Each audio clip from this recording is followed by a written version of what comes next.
Hello everyone and welcome back to another AFK journey video. In this video I wanted to talk about how you can get 2 buff tiles of the Wilder faction talent a lot faster, and it is actually possible at reaching AFK stage 510. You will have enough talent orbs in order to do this. So if you look at my faction talent tree right now, this is how you're going to want to distribute the points if you want to get the 2 faction buff tiles for the wild faction as fast as possible. So I'm going to just show you the maps. Basically on 3 of the maps you're going to want to have it up to 8 points, and you're going to miss out on the new skill effect because that is the most expensive one. And then on just one of the remainder ones you're just going to have 6 different talents activated. Don't get the skill upgrade. It's always cheaper to buy the stat boost instead. So this is how this is going to look. And then for Wilder, you're going to finish the whole stage 1 tree, and then moving on to stage 2, you're only going to do one side of the tree, and then you can make it to the extra talent buff tile. And I still have 230 talent orbs left over because I'm at like AFK stage 547. So what is the advantage of doing this?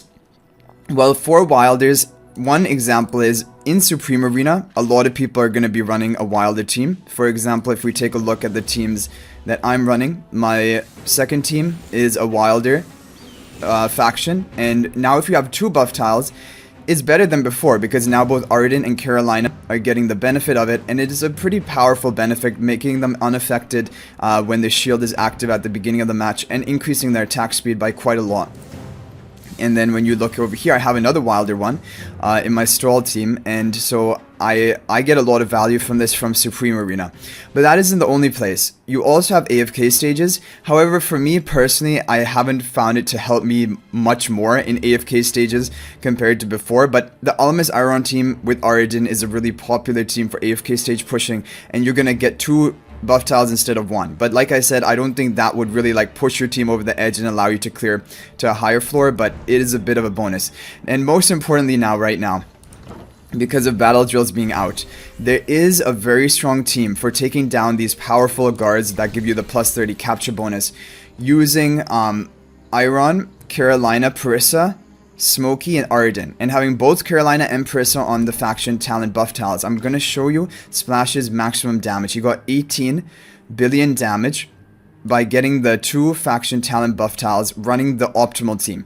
This is considered right now to be the overall top performing team for these white shooter guards, and so this is also important to tell your guild that to run a team like this with this formation. And now both Carolina and Parissa are getting buffed up.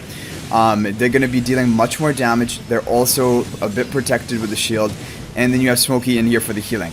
This is similar to the team which I thought which is normally the best for the Iron team, using Damien instead of Smokey. But for this guard specifically, they deal a lot of damage to your team. You need more healing with Smokey as compared to, for example, Damien doesn't do the job as well, because then people on your team end up dying. And so this is an advantage of having the 2 buff tiles a little bit earlier. You can do a lot more damage on this guard, and actually insane damage. This is actually 4 times the damage I was able to do, but keep in mind it is also because now we have 2 of our bases connected, and when you connect your bases you do actually share the camp skill buffs. I didn't know if you would, but you do. So in total, like, that also increases the damage output by a lot. So this strategy that we went for, which is just going around the edges to attack the powerful guards, it is actually working for us. We're going to almost be able to clear the final guard tower here, and then we can begin exploring the rest of the map. But I would not really recommend doing this. I think it is safer and smarter to just go for these smaller towers first, collect these different buffs along the way, and connect through the middle of the map with the bottom base moving up here and meeting at this guard with the top base moving down this way, and then these 2 can connect up here at this buff. It's probably, yeah, that's just better. And then together you can attack these strong guards. Once you have all of your buffs and your bases are connected, then it's much easier to clear this. Like, even though you saw this team getting 18 billion damage, Old Grey Gamer shared with me his team getting 45 billion damage, the same team against these guards, and then you just shred through the guard. So yeah, that is the optimal strategy. What we did, it wasn't right, but I mean, it was the first time we're trying this boss and we needed to experiment. And then for the mini bosses, single target damage dealers are going to be better. So there could be Lenya teams, but I still think probably Taeline and even Carolina Parissa teams can work as well. Okay, so that is an advantage of the faction talent buff tiles in the battle drills, an advantage in AFK stages, advantage in Supreme Arena, and those are the major areas. Like, of course, there's a bit of an advantage in the Legend Trials, but that is mostly depending on your level instead. And also, just another thing to talk about with the faction talents is that you get a lot of the bonuses for them by just upgrading them to the 8 activated. By getting this extra skill effect, it usually isn't so game changing. For example, even for the Maulers, granting the Prime Courier an extra 30 life drain to the minor damage that is being inflicted, it usually doesn't change the tides of a fight. And so even for Supreme Arena in my Mauler team, it won't make much of a difference that I don't have this tile activated. And same for the other different factions. And I went for 8 on these ones because I don't have like a really dedicated Celestial Hypogean team. Otherwise, you could have went for 8 here as well. But overall, Wilders are just the strongest faction. And when I get enough talent orbs, I'm probably just going to upgrade all of this whole faction talent tree up to... I'll just actually upgrade it right now. I'll upgrade it to 20, and then when I'm done with that, then I'll begin probably working on the Maulers, or again, evenly leveling up everything, saving as many talent orbs as possible, to then, once we unlock stage 3, to go all in onto the Wilders, because Wilders are just seeming like the strongest faction. Also because for Supreme Arena, you can put together two good Wilder teams. One unfortunate or strange thing, I guess, is for the battle drills. I thought you could be able to pull off another Wilder team. Because, for example, we're using the Prissa, Arden, Iron team right now. I thought you could do another one with maybe Lily May, for example.